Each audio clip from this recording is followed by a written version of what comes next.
Download aplikasi Bekal Islam dan kunjungi web bekalislam.com. Bismillahirrahmanirrahim. Assalamualaikum warahmatullahi wabarakatuh. Alhamdulillahi ala ihsanihi wa syukru lahu ala taufiqihi wa amtinanihi wa asyhadu an la ilaha illallah wahdahu la syarika lahu ta'ziman li sya'nihi wa asyhadu anna Muhammadan abduhu wa rasuluhu da'ila ridwani. Allahumma salli alaihi wa ala alihi wa ashabihi wa ikhwani hadirin dan hadirat dirahmati oleh Allah Subhanahu wa taala. Kita lanjutkan pembahasan kita dari As-Sirah An-Nabawiyah.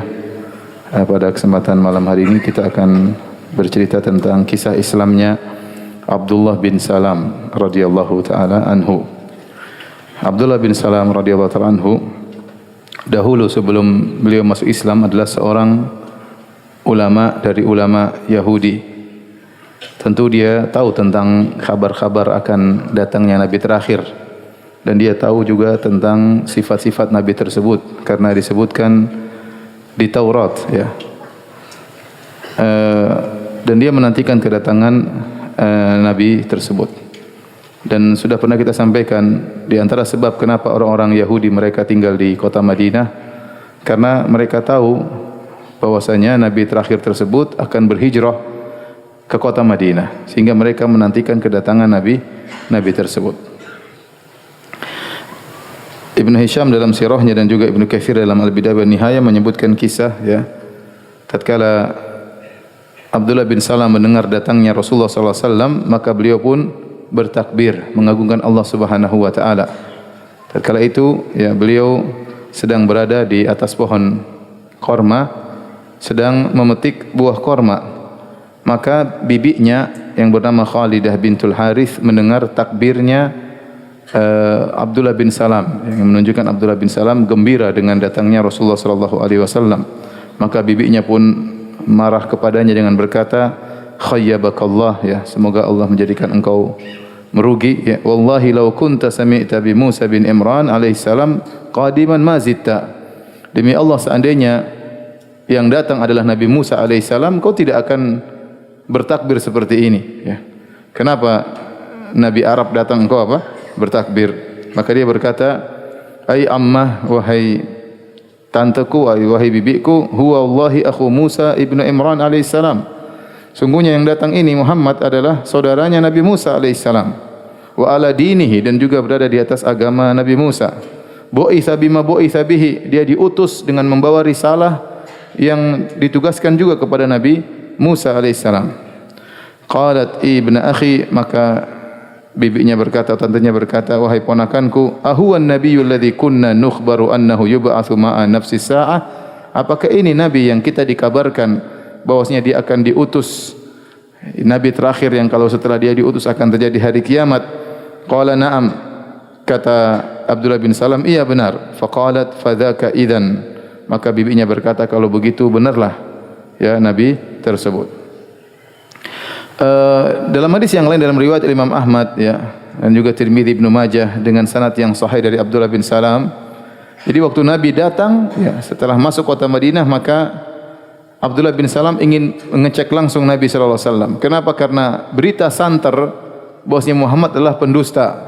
Muhammad adalah pendusta karena itu yang dikabarkan oleh orang-orang kafir Quraisy. Sehingga isu tentang Rasulullah sallallahu alaihi wasallam adalah pendusta, penyihir, dukun dan yang lainnya sampai ke kota Madinah. Apa kata Abdullah bin Salam? Lamma qadiman Nabi sallallahu alaihi wasallam al-Madinata in jafala an-nasu alaihi. Tatkala Nabi sallallahu alaihi wasallam datang ke kota Madinah, maka orang-orang berkumpul, ya, berkumpul untuk melihat Rasulullah sallallahu alaihi wasallam, bersegera menyambut Nabi sallallahu alaihi wasallam. Fakuntu fi man injafal, dan aku termasuk dari mereka yang datang ingin melihat Rasulullah sallallahu alaihi wasallam. Falamma tabayyantu wajhahu araftu anna wajhahu laisa biwajhi kadzdzabin. Aku pun mengecek wajah Nabi. Aku lihat baik-baik wajah Nabi sallallahu alaihi wasallam dan aku tahu ini bukan wajah pendusta, ya. Orang pendusta wajahnya apa? Kelihatan. Ini bukan wajah pendusta, kata Abdullah bin Salam. Fakana awwalu syai'in sami'tuhu yaqul. Pertama kali yang aku dengar dari Nabi sallallahu alaihi wasallam begitu masuk kota Madinah, beliau berkata, ya ayuhan nas afshus salam, wahai manusia sekalian, tebarkanlah salam. Wa at'imut ta'am, dan berilah makanan kepada orang-orang yang membutuhkan. Wasilul arham, dan sambunglah silaturahmi. Wa sallu bil laili wan nasu niyam. Salatlah di malam hari tatkala orang-orang sedang tidur. Tadkhulul jannata bisalam. Niscaya kalian akan masuk surga dengan penuh keselamatan. Ini di antara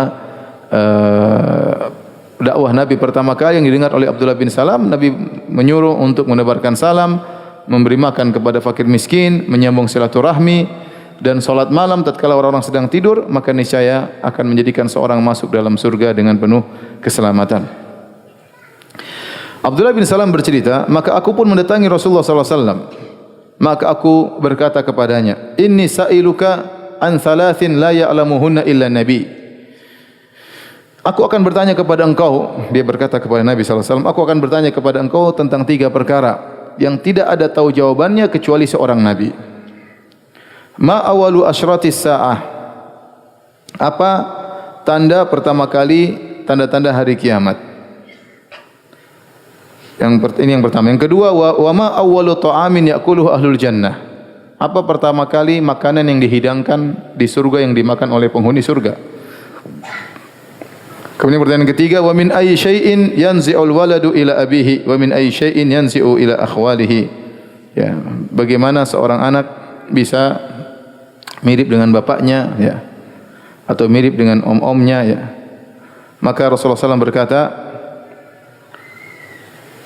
khabbarani bihinna anifan Jibril. Baru saja Jibril kasih tahu saya, ya. Ini pertanyaan susah, pertanyaan tentang hal yang gaib. Nabi tidak tahu jawabannya. Tapi begitu Abdullah bin Salam tanya kepada Nabi, tiba-tiba Jibril langsung beri jawaban kepada Rasulullah sallallahu alaihi wasallam. Maka Abdullah bin Salam berkata, "Dzaka adul yahud minal malaikah." Itu Jibril musuhnya orang Yahudi, ya. Jadi Yahudi ini mereka benci sama malaikat Jibril. Mereka memusuhi malaikat apa? Jibril. Memang Yahudi itu bangsat, ya. Masa musuhan sama malaikat, ya? Enggak cukup musuhan sama orang Islam, sama orang yang lain, musuhan sama malaikat. Menjadikan malaikat Jibril sebagai musuhnya.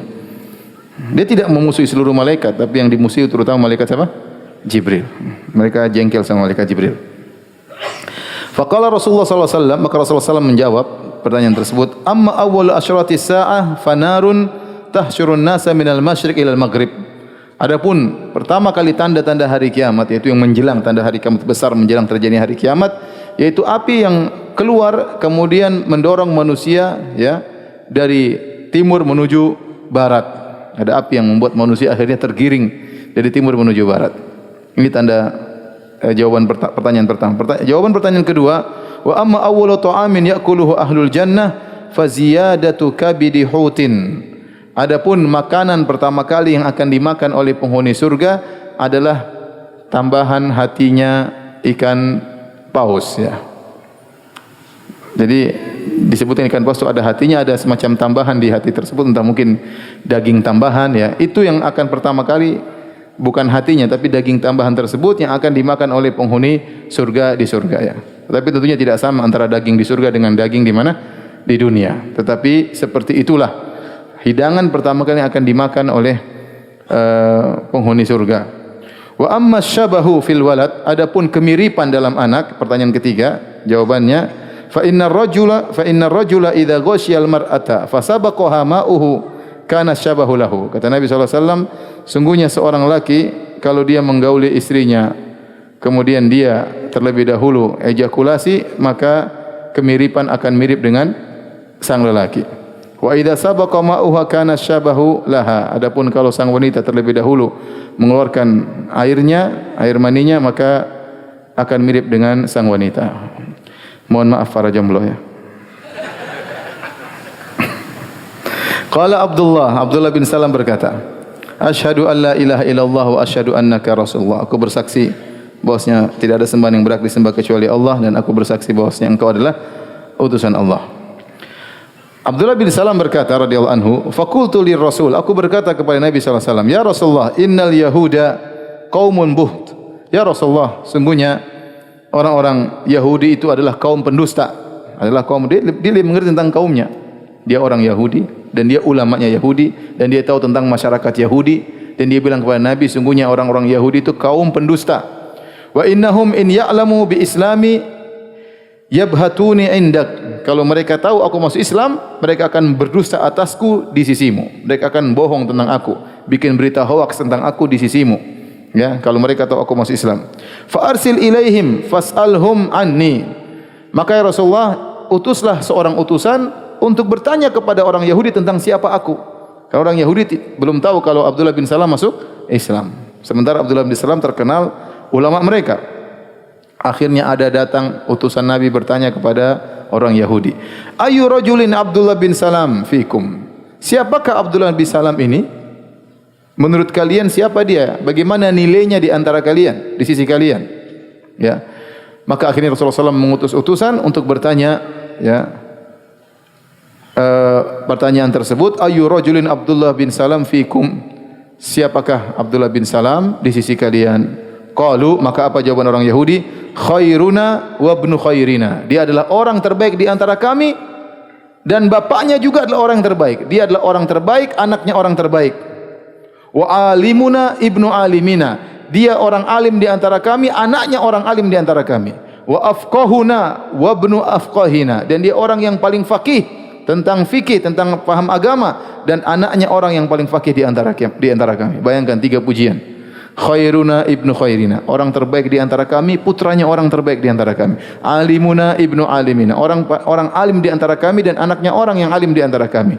Afqahuna ibnu afqahina, orang yang paling faqih, yang pakar agama di antara kami adalah, dan juga sekaligus anak dari orang yang pakar agama di antara kami. Maka Rasulullah SAW bertanya kepada mereka, entah Rasulullah SAW atau utusannya, Ara'aitum in aslama Abdullah bin Salam? Bagaimana menurut kalian kalau Abdullah bin Salam masuk Islam?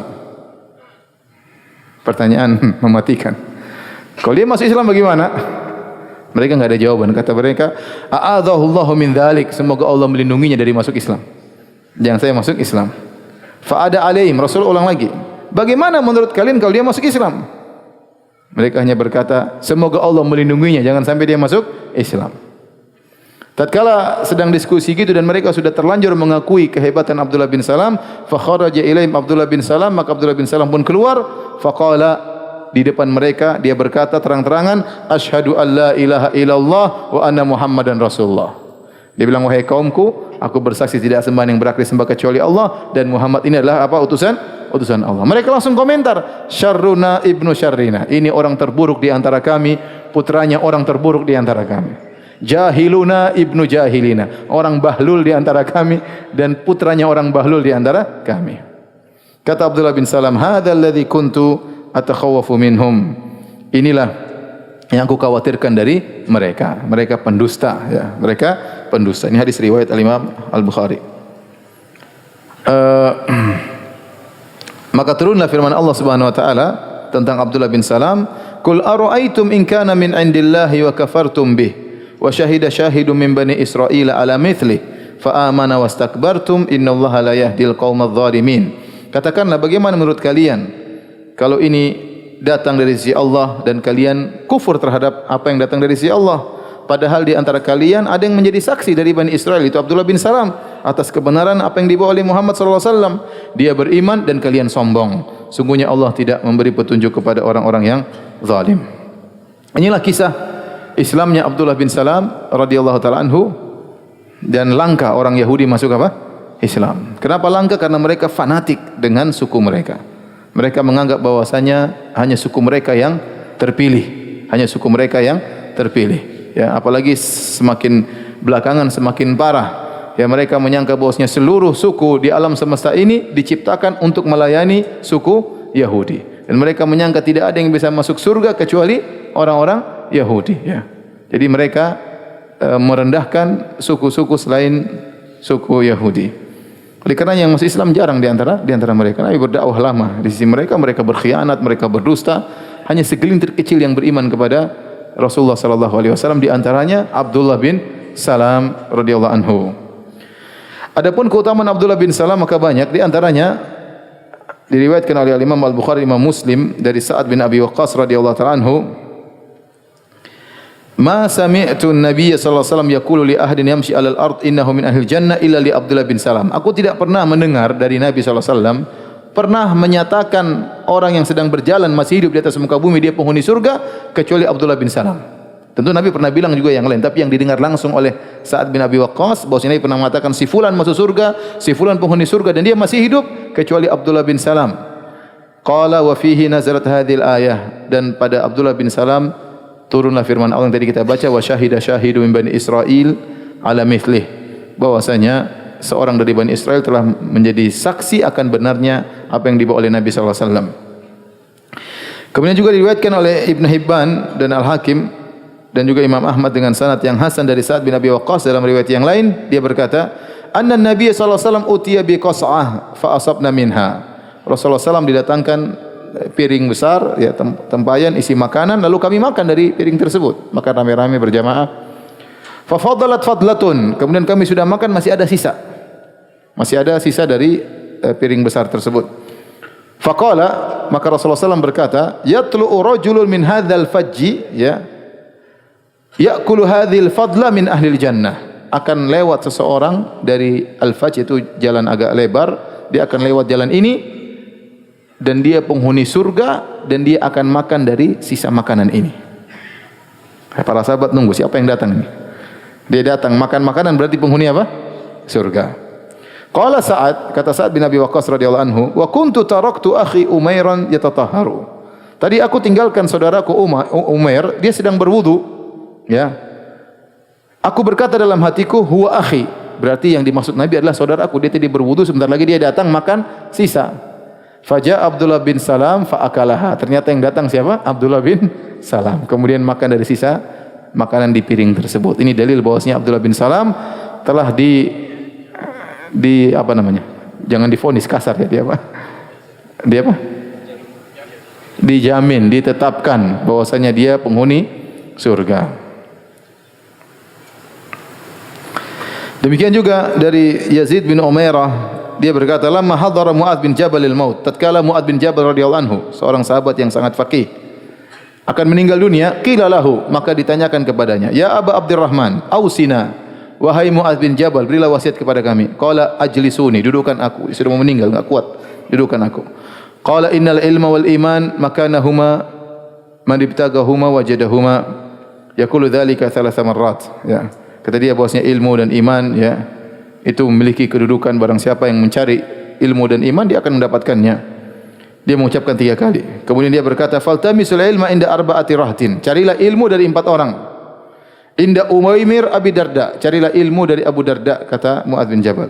Wa inda Salman Al-Farisi, carilah ilmu dari Salman Al-Farisi. Wa inda Abdullah bin Mas'ud, carilah ilmu dari Abdullah bin Mas'ud. Wa inda Abdullah bin Salam, dan carilah ilmu dari Abdullah bin Salam. Alladzi kana yahudiyan tsumma aslama, yang dahulu dia adalah seorang Yahudi kemudian dia masuk Islam, ya. Fa inni sami'tu Rasulullah sallallahu alaihi wasallam yaqul innahu 'ashiru ashrafil jannah. Aku mendengar Nabi pernah berkata dia adalah orang 10 dari 10 orang yang masuk surga. Jadi Nabi pernah menetapkan dia masuk surga. Hadis berikutnya, ya, hadis terakhir tentang keutamaan Abdullah bin Salam, diriwayatkan Imam Bukhari, Imam Muslim dari Kharsyah bin al-Hurr, dia berkata, "Kuntu jalisan fi halaqatin fi Masjidil Madinah." Suatu hari aku duduk di satu halaqah ilmu di Masjid Madinah. Fiha syaikhun hasanul hay'ah.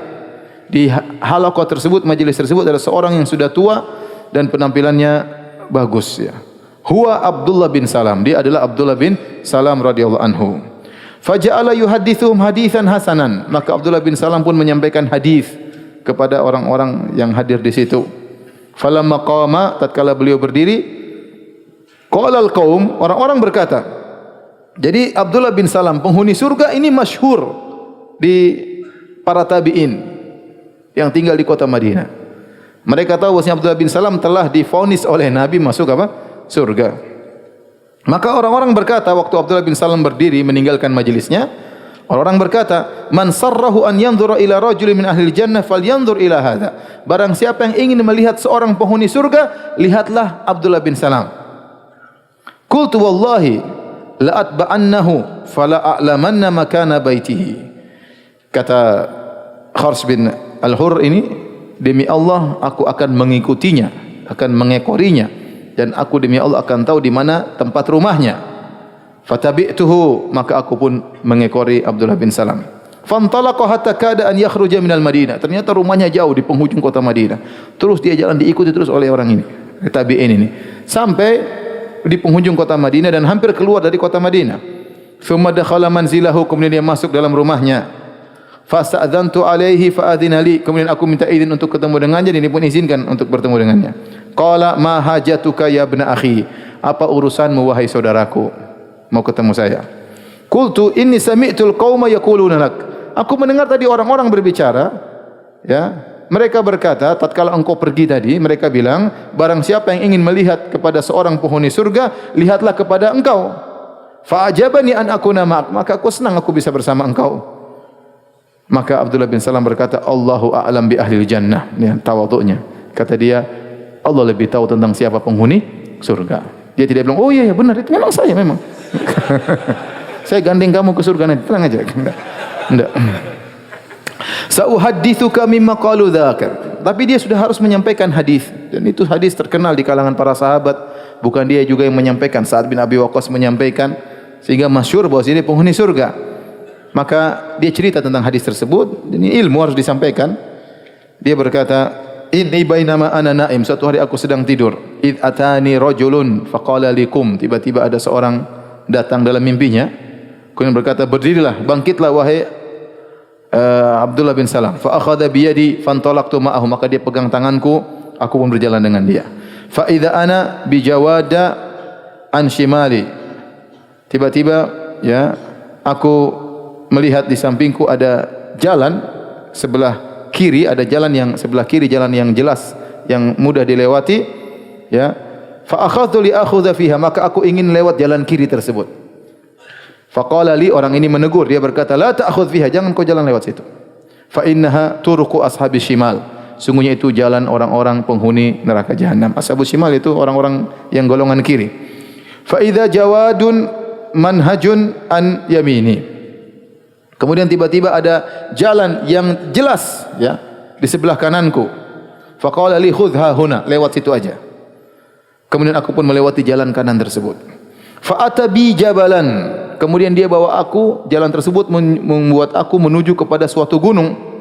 Faqala li, dan orang itu berkata, is'ad, ayo naik gunung tersebut.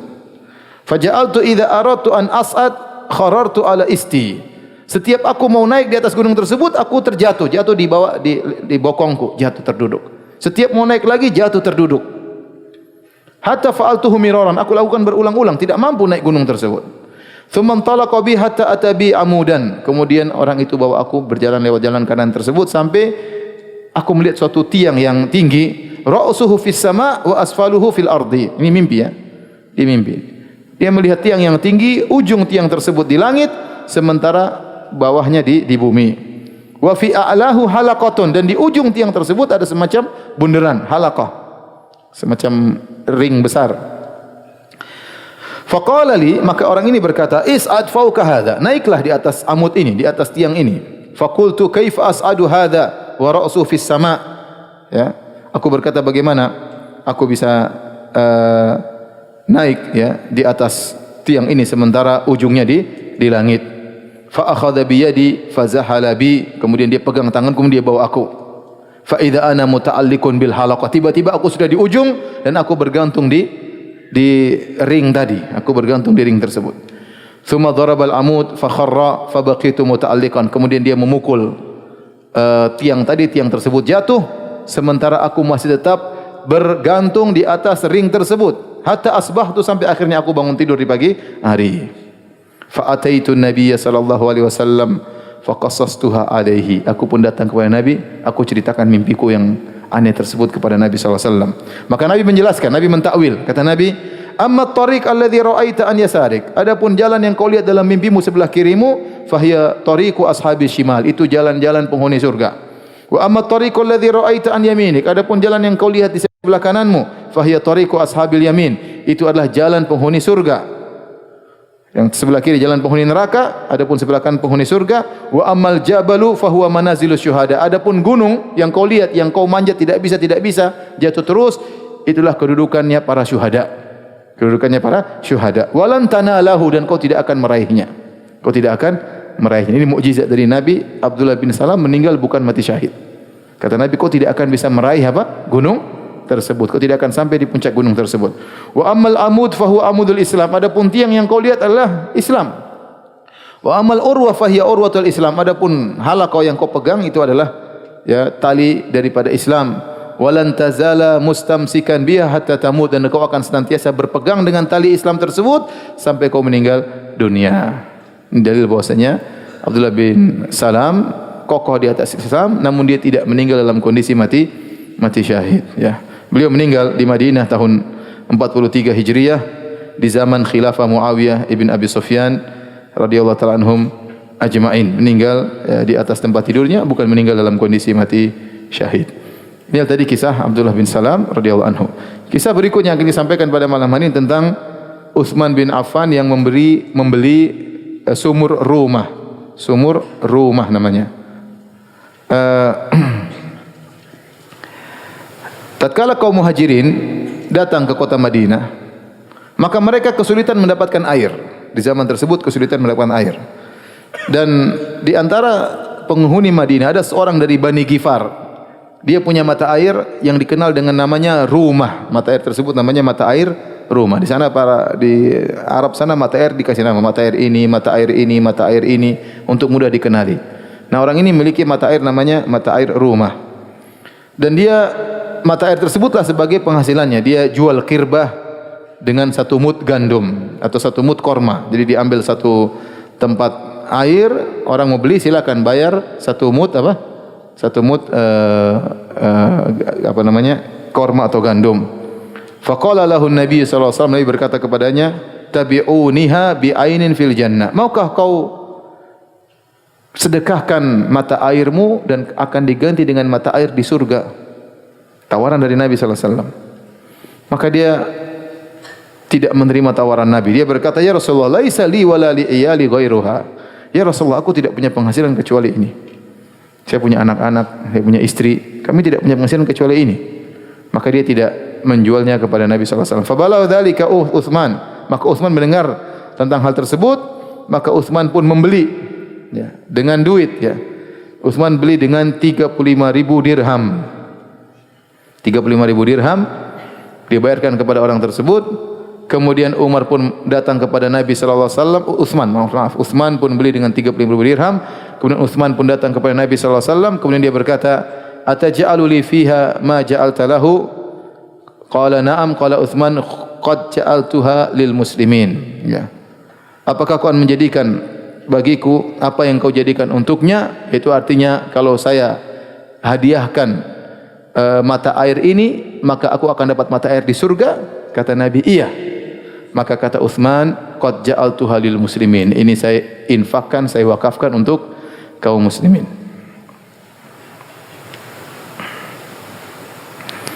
Dalam riwayat yang lain dari Utsman bin Affan, ya, tatkala Rasulullah SAW datang ke kota Madinah, waktu itu tidak ada air segar selain air yang bersumber dari sumur ini atau mata air ini, sumur rumah.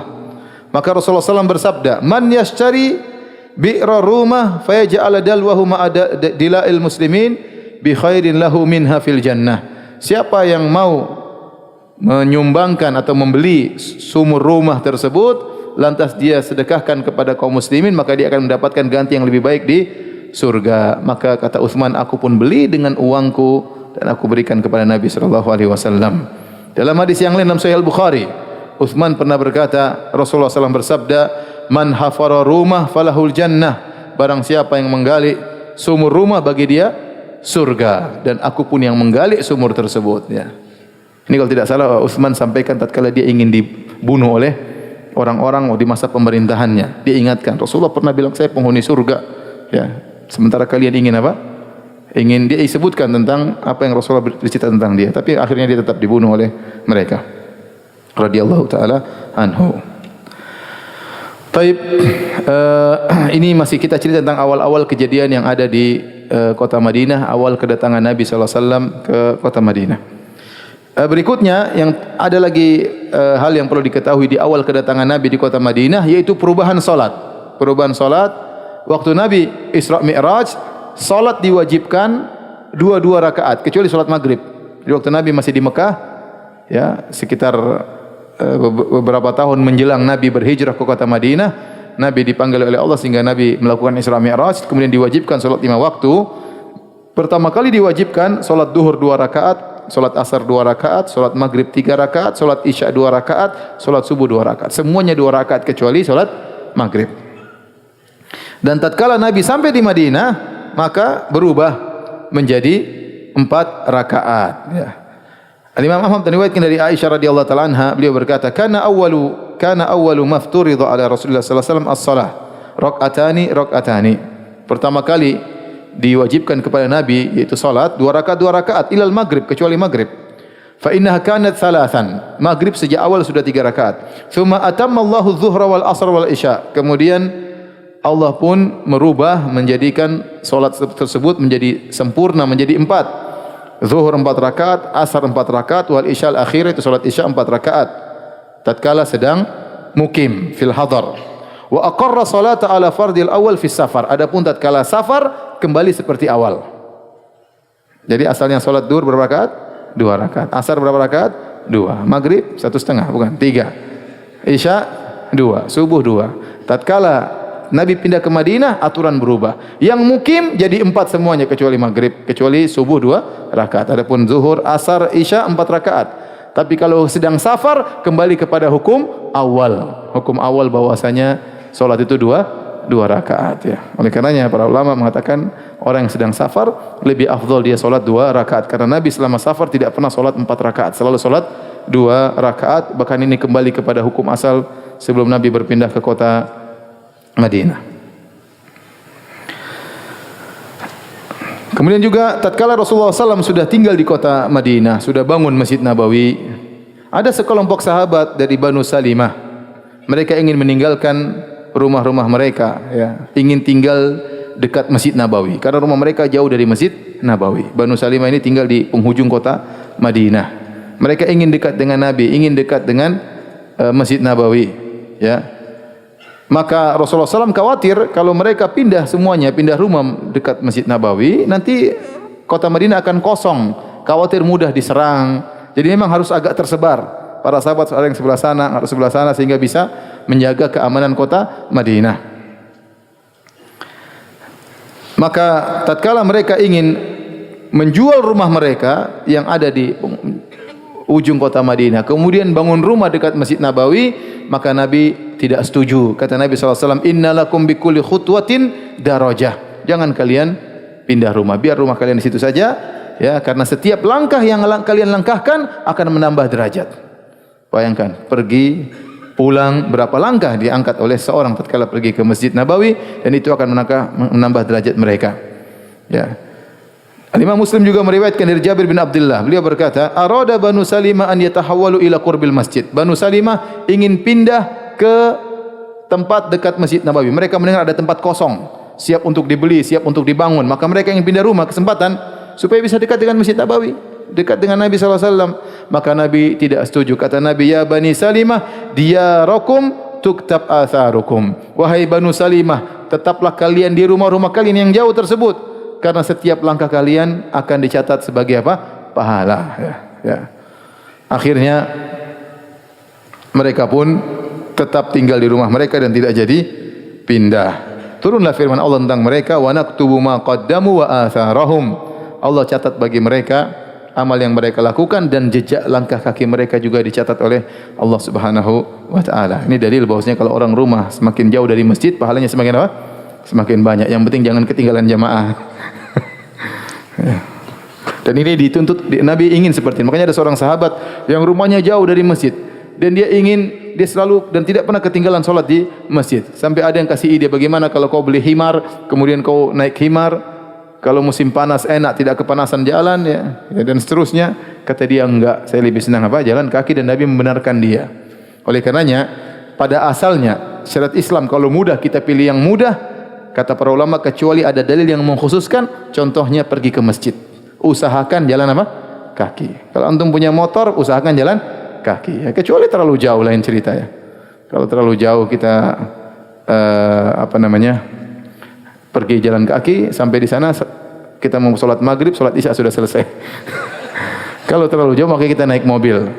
Ustaz, kalau naik mobil dapat pahala enggak? Apakah setiap putaran roda satu langkah? Para sahabat dahulu begitu, para salaf dahulu begitu senang ingin dapat pahala banyak, mereka langkahkan kaki mereka menuju masjid langkah kecil-kecil. Karena setiap langkah satu apa? Derajat. Satu langkah derajat menghilangkan dosa, langkahnya kecil-kecil sengaja mereka supaya semakin banyak langkah menuju apa? Masjid ya. Nah, kalau motor mobil bagaimana ya?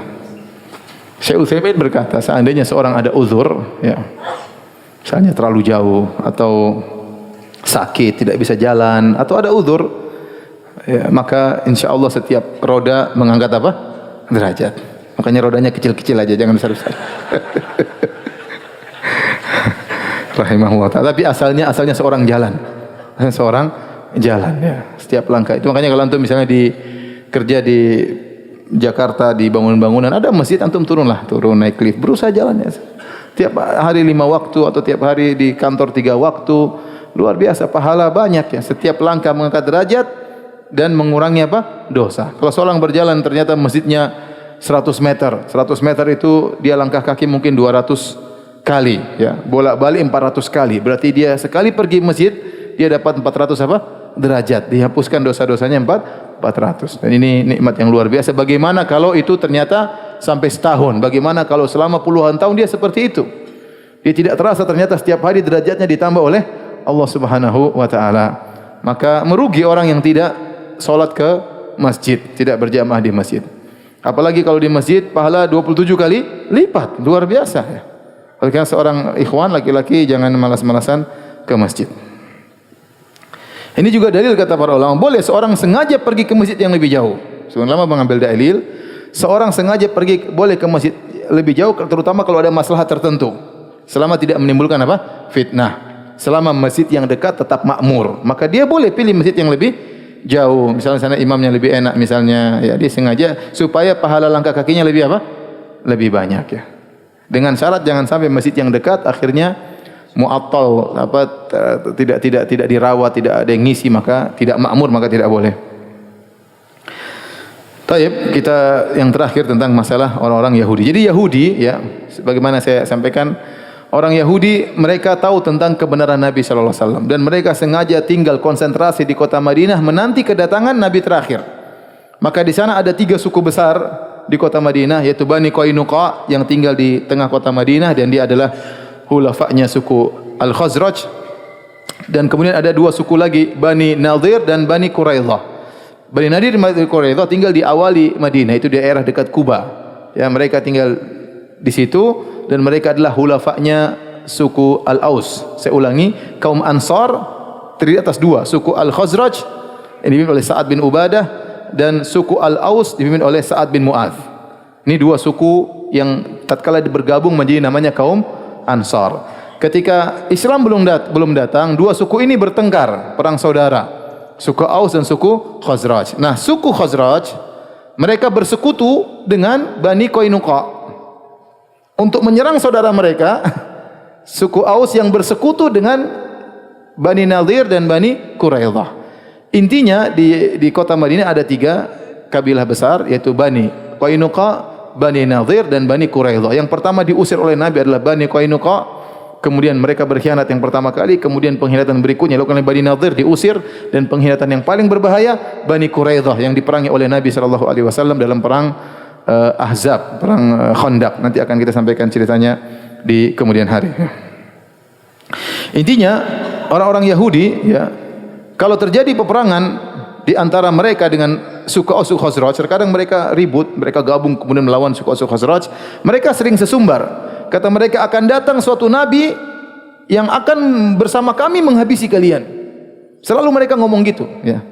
Sebentar lagi akan datang seorang nabi yang kami dengan nabi tersebut akan menghabisi kalian. Itu selalu didengar oleh kaum Ansar, hafal mati suku Aus Khazraj. Ini sedikit-sedikit ngomong, pasti entar lagi ada nabi turun sama kami kemudian kita akan habisi kalian. Dihafal oleh kaum Ansar. Al-Imam Ahmad meriwayatkan dengan sanad yang hasan dari Salamah bin Waqsh, dan dia termasuk salah seorang peserta perang Badar radhiyallahu anhu. Beliau berkata, "Kana lana jarun min Yahud fi Bani Abdul Ashhal." Kami dahulu punya tetangga seorang Yahudi yang tinggal di perkampungan Bani Abdul Ashhal di tengah-tengah kaum Ansar. Fa kharaja alaina yawman min baitihi qabla ma ba'athin Nabi sallallahu alaihi wasallam biyasir. Suatu hari dia keluar dari rumahnya sebelum Nabi diutus. Sedikit lagi, sebentar lagi Nabi diutus. Kemudian dia fa waqafa ala majlisi Bani Abdul Ashhal. Kemudian dia berdiri di hadapan majelisnya kaum Ansar Bani Abdul Ashhal. Kemudian dia berkata, dan tatkala itu ana yauma idzin ahdatsu min man fihi sinnan. Aku orang yang paling muda yang hadir tatkala itu. Kemudian dan aku sedang memakai burdah dan aku sedang berbaring di pelataran rumahku. Maka orang Yahudi ini fadzakaral ba'tsa wal qiyamah wal hisab wal mizan, dia cerita tentang hari kiamat. Dia ceramah ini orang Yahudi ini.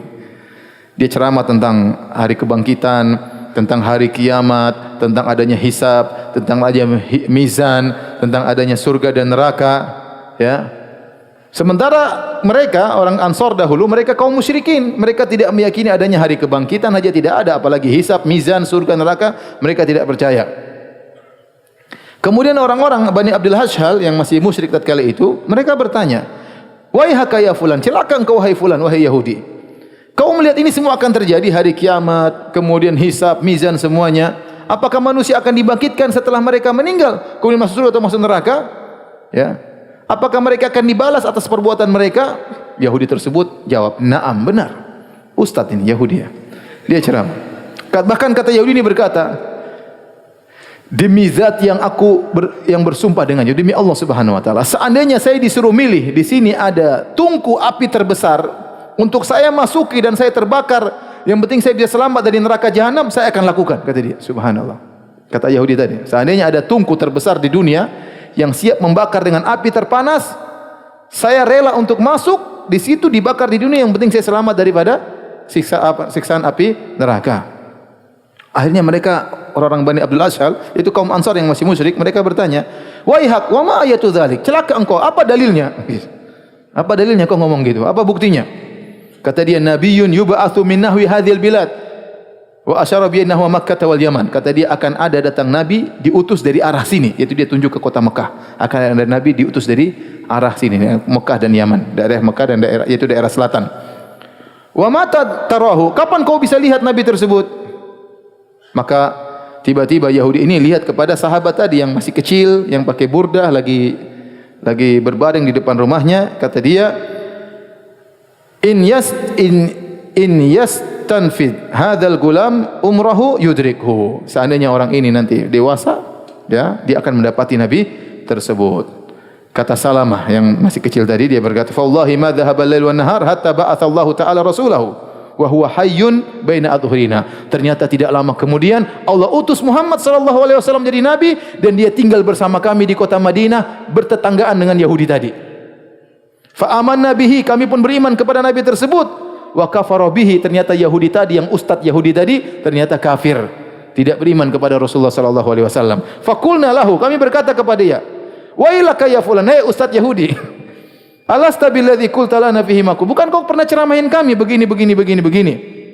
Benar, saya ceramah benar, tapi nabi tersebut bukan Muhammad, kata. Itu bukan walaysa bihi. Nabi tersebut bukan siapa? Muhammad. Ibnu Ishaq meriwayatkan dari Ikrimah maula Ibni Abbas, ya, bahwasanya Mu'ad bin Jabal dan juga Bishr bin Bara bin Ma'rur, dua orang sahabat radhiyallahu ta'ala anhuma, mereka berdua pernah berkata kepada orang-orang Yahudi, "Ya ma'syara Yahud, ittaqullaha wa aslimu." Wahai orang Yahudi sekalian, bertakwalah kepada Allah dan masuk Islamlah kalian. Faqad kuntum tastaftihuna alaina bi Muhammadin. Bukankah dahulu wa nahnu ahla syirkin, waktu kami masih musyrik, kalian selalu sesumbar mengatakan akan datang nabi terakhir yang akan menemani kami mengalahkan kalian. Tukhbiruna annahu mab'utsun, kalian mengabarkan kepada kami dahulu bahwasanya dia akan diutus. Wa tasifunahu lima lana bi sifatin, kalian menyebutkan tentang sifat-sifatnya. Kalian sebutkan. Maka seorang Yahudi bernama Salam bin Mishkam komentar, dia berkata, salah satu dari Bani Nadir, kabilah Yahudi, "Ma ja'ana bi syai'in na'rifuhu." Itu Muhammad bukan yang kami maksud. Dia tidak datang dengan sifat yang kami kenali sebelumnya. Wa ma huwa billadzi kunna nadhkuruhu lakum. Itu bukan yang kami sebut-sebut, bukan dia, yang lain maksudnya. Dan ini kedustaan dari mereka. Padahal Allah berfirman, "Ya'rifunahu kama ya'rifuna abna'ahum." Sungguhnya ahlul kitab Yahudi, Kaum Yahudi mereka mengenal Muhammad sebagaimana mereka mengenal anak mereka. Jadi pengenalan tentang Rasulullah itu dengan pengenalan yang detail. Kalau kita punya anak, kita kenal dia dengan detail atau tidak? Kita kenal. Sifat-sifatnya bagaimana, munculnya dari mana, bakalan kemana. Makanya Yahudi tadi mengatakan, oh akan datang Nabi, datangnya dari arah Mekah sana. Ya. Dan mereka tahu akan berhijrah ke kota Madinah, mereka tahu. Jadi cerita tentang Nabi itu detail. Akan datang dari arah selatan, dari Mekah, kemudian akan berhijrah ke negeri yang penuh dengan korma, yaitu di mana? Di Madinah. Mereka tahu sehingga mereka menanti-nantikan Nabi tersebut. Tapi begitu datang Nabi tersebut, mereka kufur. Maka Allah berfirman, "Walamma ja'ahum kitabun min indillahi musaddiqul lima ma'ahum, wa kanu min qablu yastaftihuna alladhina kafaru." Mereka Yahudi dahulu sesumbar terhadap orang-orang Ansar yang masih musyrik.